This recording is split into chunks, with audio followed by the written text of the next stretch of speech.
And then about a couple of weeks ago, I got a notice from a friend of mine, Ken Cormier, who teaches out in Connecticut at Quinnipiac, that a mutual friend of ours who we went to graduate school with had passed away. And I started to think about this, and I just was quite moved by the fact that he died pretty young. He was younger than I was. His name was Matt Ernst. He was a poet. He wrote. Obviously, you probably don't know anything that he wrote. You know him better probably as a short order cook in the Ann Arbor area, and also as a chef for various different eateries in that region as well. But the thing that's kind of interesting about Matt is that during the program when we were going to graduate school at Eastern Michigan University, he was a guy who was larger than life. A huge personality. Somebody who would fill up the room instantly. And the one thing about Matt, though, is that the one writer he really truly loved and wanted to emulate was Charles Bukowski. And for those of you who know anything about Charles Bukowski, he's kind of a tough act to follow if you want to live your life in the footsteps of Charles Bukowski. So anyways, this is a piece for Matt Ernst. It's called The Bukowski Burden. He always drank like he held a grudge against some burned-up patch in his past, against the parasitic world.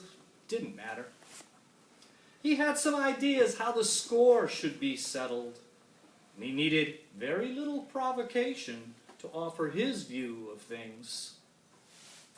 "Everybody's so goddamn cautious," he'd say, on his way to the stage at the Cross Street Station Bar to read one more poem in the voice of Bukowski in front of a band that was playing mostly on courage and a bit of salvaged pride.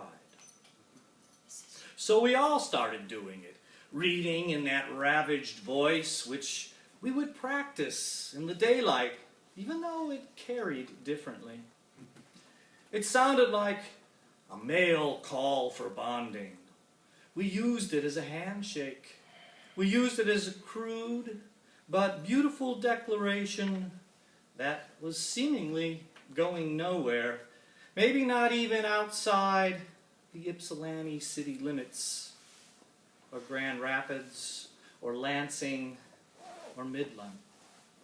Every time we feigned the gruffness, we invited a certain tough guy luck.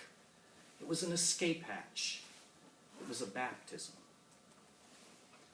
But sometimes he went on too long, and he'd get stuck in Bukowski form, yelling at the audience if it grew quiet.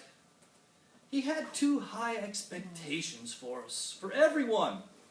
And this is what made the species intolerable for him at last. He'd walk away from the mic, cantankerous, irascible, the master of conflict in the name of a hard-bitten truth.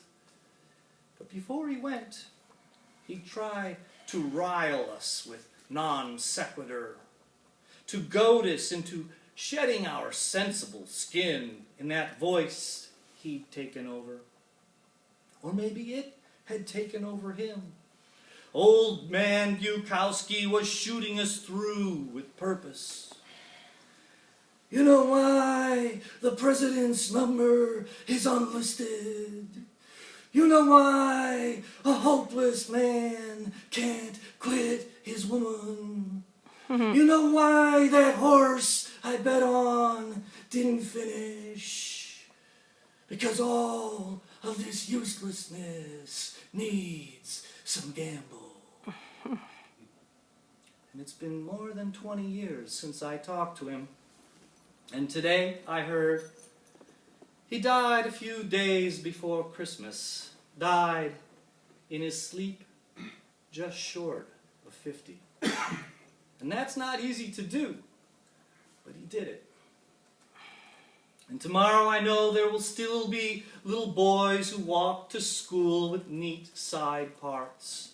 their fathers speeding off to work in their Mercedes. Somewhere, someone will construct a great 5-layer cake. Everyone's trying so hard to get it right. But in his honor, I'd like to take them all aside and make them speak Bukowski for a minute. Hear them say, "Everybody's so goddamn cautious."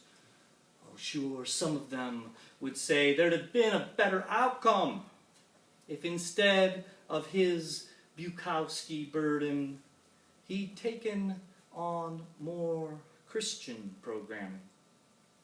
But this is only true if you think life is a prelude to heaven, and not if you think life is wonderful but impossible.